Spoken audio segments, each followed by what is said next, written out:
Hi, everybody. Dan Illman, Mike Beer. Two Grade 1 stakes races on tap at Belmont Park on Sunday. Let's take a look at the field for race number 7, a one-turn mile and a prep for the Breeders' Cup Juvenile Fillies. It's the Grade 1 Frizette Stakes. $400,000 is the purse. Mike, the morning line favorite is the speedy number 4, Separation of Powers, who won the duel and lost the war last time out in the spinaway. Yeah, I guess that's true. You know, the pace was fast in that race. She got hooked up into a duel with the other favorite in there who wound up finishing 4th. I don't know how forgiving I'm going to be a little forgiving of her for that performance. I don't know how forgiving I really want to be. It was a very slow race. And, you know, as much as I want to give her credit for dueling the pace, you know, it's not like the winner, Lady Ivanka, came from a million out of it. She sort of sat right up close there and outfinished her through this stretch. I think it was overall a disappointing performance. On the other hand, her debut was awful good. I kind of want to give her another chance here in a Grade 1 race because her debut was too good for me just to give up on her. I agree. When you watched her debut, fast race, 86 Buyer speed figure, she just destroyed that field. You had in your mind that this was a graded stakes caliber filly, perhaps a top 2-year-old filly, and then the spinaway, if you just want to credit what happened to circumstances, well, okay, you give her a chance. And with a pedigree, the mile shouldn't be a problem. Yeah, I don't really mind them stretching her out too much. She's supposed to be fine with that. It's just a question of, I guess, how do you feel about the spinaway? Do you really want to give her an excuse for it or not? Because at the end of the day, she's going to be a short price again in this race, I think. And I don't know necessarily that she deserves it, but I'm going to give her the chance because I did like her debut. Now, a horse that benefited from that fast pace in the spinaway is the number 1 Maya Malibu, who came from well off the pace to finish second down towards the inside. She was very fractious behind the gate before the start, unseated Javier, but then the pace kind of worked really to her favor. That being said, she should appreciate the extra distance, and she might get a fast pace again for Graham Motion. Yeah, that's the thing I think to like most about her is that she's supposed to get better going longer, so maybe she'll really appreciate the mile in this race. She was, all things considered, big price or not, in the spinaway, I'm pretty disappointed. I mean, she had all the best of it in there, sitting way off that pace, and not only, you know, getting the big pace to close into, but getting right up the inside in that race. I mean, the rail was wide open for her. She got through, still got outfinished. She's going to have to do better than that in this race. Let's see what our friends at Timeform US have to say about the pace in this year's Grade 1 Frizette Stakes with the Timeform US pace projector. And as you note by that red bar, they are expecting a fast pace up front. They don't think Separation of Powers will make the lead. They believe that will go to the 6. Perfect Miss was a pretty nice winner at Saratoga in her second start. I mean, she was a zillion to 1 in her debut, and she ran okay that day. She was much better second out, although that was a race in which the pace just sort of held up throughout. Well, it certainly did. I mean, she still ran well, though. She took a nice step forward in that race, too, off of her debut, which was actually pretty good. The advantage she had in that race was the 2 horses that ran second and third to her, and they both challenged her on the turn, were both first-time starters. And I think that really helped her because they both got a little tired there the last 1/8 of a mile, and I think her experience really showed on there. On the other hand, it was a nice step forward for her.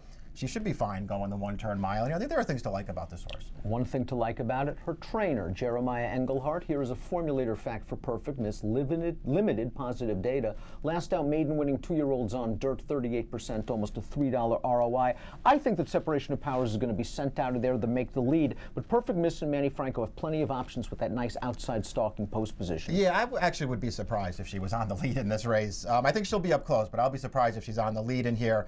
I do think Separation of Powers is probably faster than her, and I also feel like the 5 Drama Run, I think that horse is going to be on the lead in here. I think Separation of Powers is going to try and track that horse. In many ways, Drama Run is the key to this race, stretching out to 5 from 5.5 furlongs to a mile. She popped an 83 Buyer speed figure in her career debut in gate to wire fashion, but that race was over a synthetic surface. She was 17 to 1.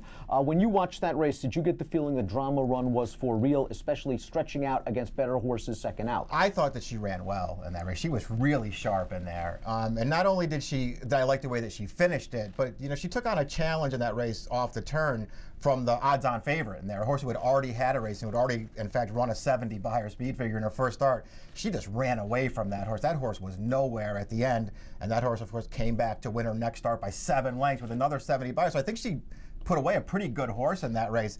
There are too many questions for me in here for a horse who has speed against other speed and has to stretch out and has never run on dirt before. I don't like all those things about her. I did like her debut, though. Caledonia Road utilized stalk and pounce tactics to win her debut over a sloppy track at a demanding distance for a first-time starter, 7 furlongs. And with her nice outside post position, perhaps a similar trip is coming. What did you think of that debut? The 4th place finisher, I think a Shug McGahee horse, came back to run second the other day at Belmont and got a solid bye wire of 71. I think Caledonia Road could be ripe to move up second time out at a nice price. Yeah, I think she's pretty dangerous in here. I really liked her debut a lot, and I know that it was a sloppy track, and you got to be careful with that stuff, but I like the way that she won. I like the way that she looks. She's sort of a big, good-looking filly. I think the field that she beat is okay.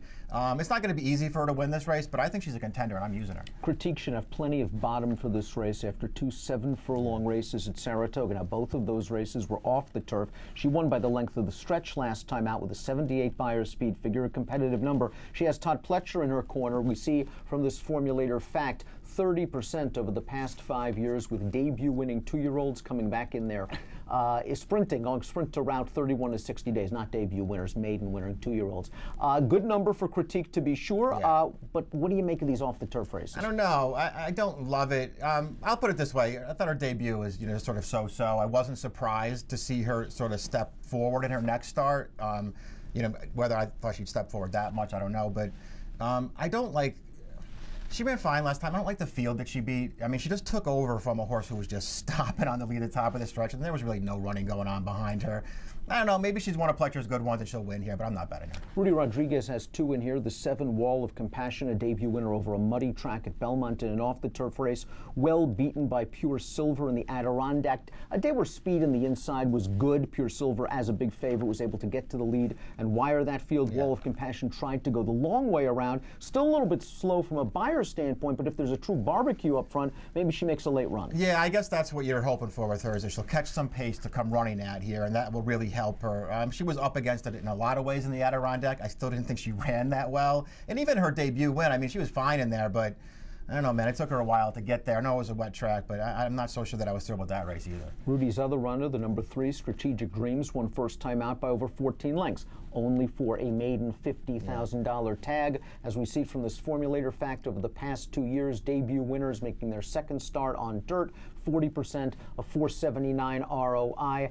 The race came back solid enough from a speed figure standpoint, but when you see him debut against maiden claimers and step up, I mean, were they just stealing that day? Maybe they were. I want to say that this is the same thing Rudy did with his good 2-year-old a few years ago, Condo Commando. I don't think she debuted for 50. She might have debuted for like 75, but she debuted for a tag at Saratoga, won by 100, and then wound up being a really good graded stakes quality horse. I don't think this horse is that good, but she looked awful good winning first time. I mean, she buried that field. Go, like Drama Run, owned by the Luch people. Second first time out at Ellis Park, going 7-furlong. Slow race, though. Yeah, the figure came back with nothing. I'll say this about it, though. This horse got a good trip in that race, but I liked the speed she showed. She had good tactical speed, and I actually felt like she ran well in that race. I really like the horse that won that race. Tis a Treasure, I think, is pretty good. This horse was a good second to her. I don't know if she could win this race, but she's another one. Big price. I might use her somewhere underneath. And the 18 Angel is a first-time starter in a Grade 1 stakes race. An interesting spot, to say the least. A $10,000 yearling, sold for $25,000 in May. A half to a stakes-winning sprinter in Western Canada. But when you look in this pedigree, there's a tremendous amount of turf on the bottom. Yeah, if she runs here, she looks like she's in pretty tough. Let's take a look at our top picks for the Grade 1 Frizette. You're going to go with Separation of Powers, Wire to Window. I mean, she looked like this kind of horse in the debut. Yeah, she really did. I mean, I sort of reluctantly picked her in here just because there's nobody else that I really wanted to take against her in here. I was very close to putting Caledonia Road on top. We'll see what happens. I'll give Separation of Powers one more chance. You're going 4, 9, 2, and 6. I like the way Perfect Miss won second time out. Yes, she was in against 2 first-time starters, but they really started racing with about 3 furlongs to go, and she was extending late. It was a good, solid performance. I think she'll sit off Separation of Powers and Drama Run, maybe in a nice 3-wide tracking spot. 6-5, 10-4 for me in the Grade 1 Frizette. Race number 7 at Belmont Park on Sunday is an approximate post time of 4:13 Eastern. Best of luck.